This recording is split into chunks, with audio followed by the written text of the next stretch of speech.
Let me make this very clear, Mr. Sassoni. You have no right to go and speak with the UK Speaker, having conversations that are directly interfering into our domestic politics. It exposes your intentions to intervene at all levels to stop Brexit. It is immoral. Shame on you. And Mr. Barnier, I note throughout your speech, sir, you kept referring to the British negotiators as just British. We are the United Kingdom of Great Britain and Northern Ireland, and that will never change. Brexit was not a rejection of Europe or our wonderful European friends. It was a rejection of the anti-democratic nature of EU institutions, and you confirm to us every day it was right to leave. Thank you.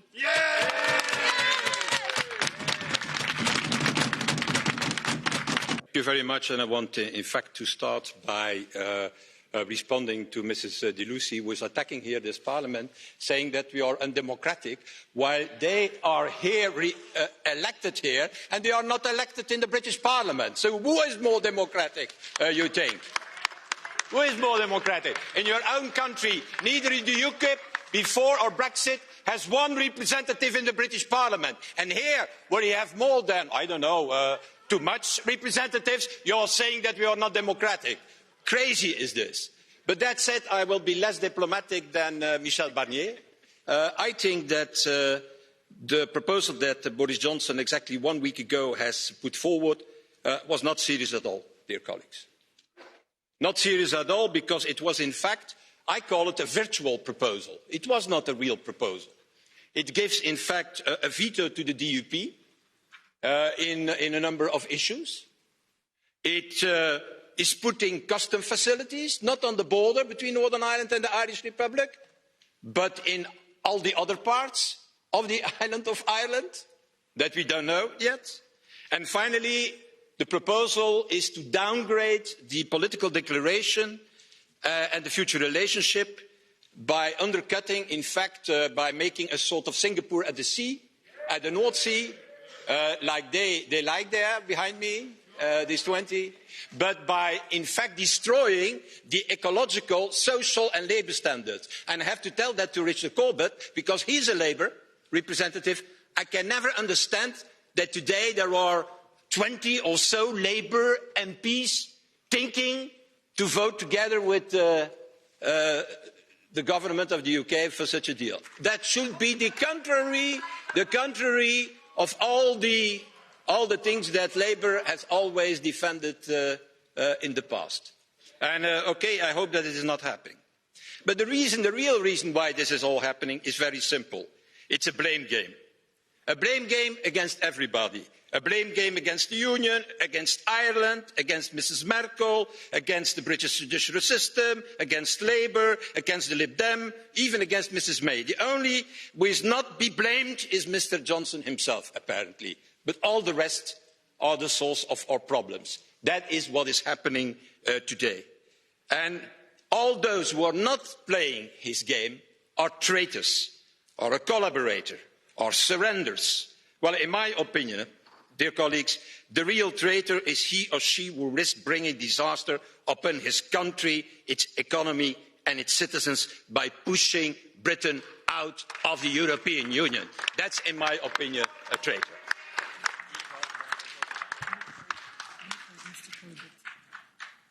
Mr Verhofstadt, you have provoked two colleagues who have blue card questions, only two. The first that we caught was, I'm trying to read the word, Martin Edward Dobnet. Will you accept the question? So the floor is yours, Mr Dobnet, for 30 seconds. I would like to ask you why you don't respect democracy. You claim to respect democracy. You just said you don't think that the Labour Party should be allowed to vote with our Conservative Party. Why not? That is their democratic right. And do you remember how you opposed the fact that Turkey wanted to throw a new election because you didn't agree with the first one, yet you want us to throw a second referendum in the UK? Mr Verhofstadt, you do not believe in democracy, except when it suits you and except when you win. And when you lose, as you did at the European referendum and the Brexit referendum, you just don't like it, do you? I'm afraid you've lost, my friend. Goodbye. I'll try and keep it to 30 seconds, so I'm sure, Mr Verhofstadt, you will confine your answer to 30 seconds, please.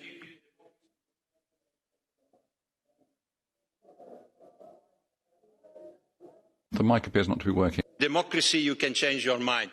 And I have this... no? Yeah. And I have only a small impression. I have a small impression that in the meanwhile, the majority of the British citizens have changed their mind. Sorry, colleagues. Please listen to the answer and try not to holler. There's no need for it. Mr Corbett, I think in fairness I will ask, will you accept a question, Mr Verhofstadt? You're in demand. Like Mr. always. Corbett. Yeah. OK, go ahead, democracy. Mr. Corbett. 30 seconds. Curiously, Madam President, Mr Verhofstadt asked me a question during his speech about a small number of Labour MPs who've written to President Tusk urging a deal and compromise which they might vote for, not this deal by Mr Johnson.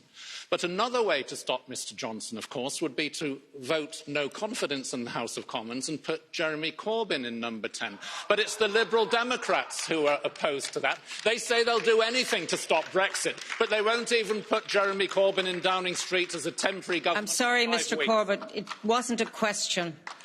I'm not sure, Mr Verhofstadt, can you make a question out of a statement? Make it into a question, but I don't think that it is in this House that we have to discuss the internal affairs of the Labour Party and the British Parliament. OK, you have succeeded in irritating both sides of the House, Mr Verhofstadt, so it's a balance. Although I have to say, as I said, indeed, that was my remark, incredibly balanced. So calm down to my right, please. Friends, assalamu alaikum. As we all already know, Boris Johnson is a liar, a charlatan, a racist, a national disgrace, an enemy of democracy, a selfish saboteur, a puppet to an unelected bureaucrat. And as a grandma, even in his own constituency says, a filthy piece of toe rag. I'm very happy to listen to colourful parliamentary language, but not unparliamentary language. And I think we heard a string of adjectives there against the British Prime Minister, totally unwarranted, and which should be withdrawn. They're not suitable for use in this House.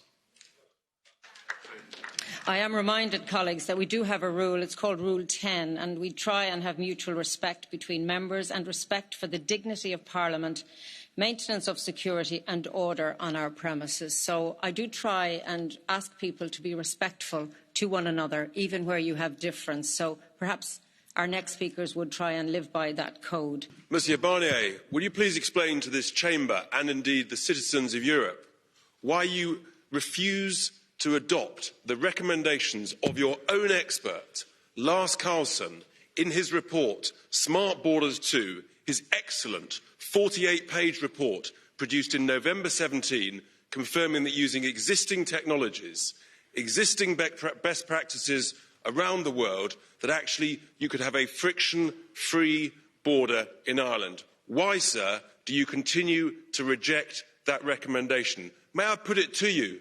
The reason is that you want to handcuff the European Union to regulatory alignment and to the customs union because you don't want us to succeed as a high-growth, low-tax, smartly regulated country off Europe. Thank you very much. Yeah. In a way, it looks like that Mr. Johnson is trying to sell us a very nice house with swimming pool. The only problem is that it might not have a swimming pool, after all. Boris Johnson has lost his majority in Parliament. The European election results and every opinion poll show a majority for Remain. Once Britain has an extension, a cross-party majority in the House of Commons will eject Johnson from office. We would ask you for as long an extension as possible so that a new government will be able to hold a new referendum and the UK will find a solution. I just want to ask my colleague from the United Kingdom, talking about how she thinks that our Prime Minister can't be trusted. Her party stood on a manifesto in 2017 of respecting the referendum result. Without any recourse to the general public, they have changed that to revoking Article 50 and stopping Brexit. Hypocrisy. Thank you. I think it's a statement, but perhaps there is a question there somewhere. Thank you. Thank you.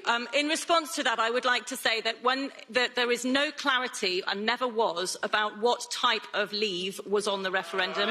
When we have a clarity about that, whichever type of leave is to be put to a second referendum, the people should have a choice.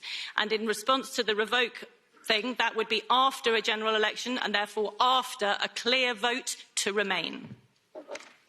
And there is a second question from Ms. Fox, Claire Fox. Do you accept? Excuse me, I'm not asking you if you accept. I'm asking the lady who would answer the question. So now that the lady will accept, you do have the floor for 30 seconds. And as you know, I'm very strict on 30 seconds. Thank you. If you are so confident in your politics, why don't you let us have a general election? Why do you, the Lib Dems, refuse and vote against ordinary voters in the country going to the polls? You've said you won't let them do it until you've taken something off the table that you decided on their behalf, anti-democratically. You are neither liberal nor democratic, and you say you're ashamed of the Parliament. I'm ashamed that you're a British MEP. And that's my final not a question, but it's a It was a statement. question. Actually, is she no. ashamed? Well, I'll allow you answer that, because I dare say you'll have a good answer. I'm very ashamed of some of the things that have been put out recently by Leave.eu. On the point of our Parliament, I think our Parliament is well overdue for a general election, but to remove the UK from to crash out during the course of that election, when there seems to be a majority in the UK for Remain, would be an appalling travesty of democracy. So we must secure the extension before we have the election, and then bring it on, and we will win far more MPs, and always have done, than the Brexit Party. We are not dealing with people acting in good faith. Yes, that means you, Mr Barnier. You're not looking for solutions, you're looking to put obstacles in our way. You may have conned a very weak and gullible Mrs May into signing up into a new treaty from which there was no escape, but you're not conning us. We don't want your treaty in any form, even with Mr Johnson's proposed amendments. The referendum was very clear. We voted to leave the institutions of the European Union and to be free. And you know, we've had enough of being talked down to by you, insulted by Messrs Tusk and indeed Juncker, and we will never accept a German Chancellor attempting to annex a part of our nation. We simply won't have it. The good news is your wretched treaty is off the table. Support for a clean break Brexit is growing, and it will be the winning ticket at the next general election.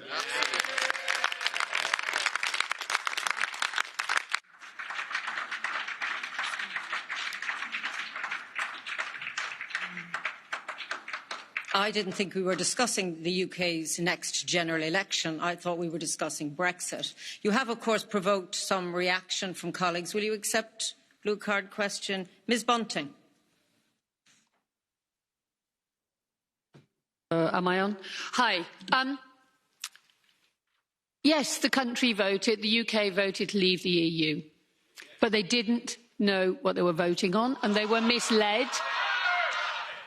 They were. Could you ask a question? Avowedly... I don't want a statement. I'm really sorry. I need a question. Yes, I would like Nigel Farage to account for why he stood in front of that poster with refugees that had nothing to do with European Union. I would like to ask why they supported erroneous statistics and inaccurate facts. They know your time they is have up, madam. It is 30 seconds. Thanks.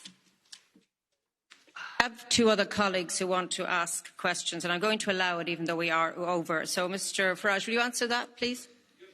You patronising, snuck-up snob. How dare you? How dare you tell people okay, look, they Mr. didn't Farage. know what they were voting Mr. for? Farage, They knew please. exactly what they were voting for. They were voting against 50 years of people like you lying to them.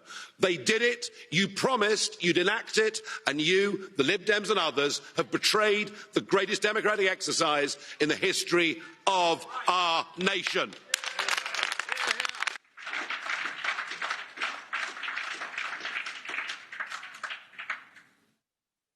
Let that settle for a moment. Just let that settle. Can I just say I am taking a decision not to put two more questions to Mr. Farage. I think it's the correct decision, and I now move on to our next speaker.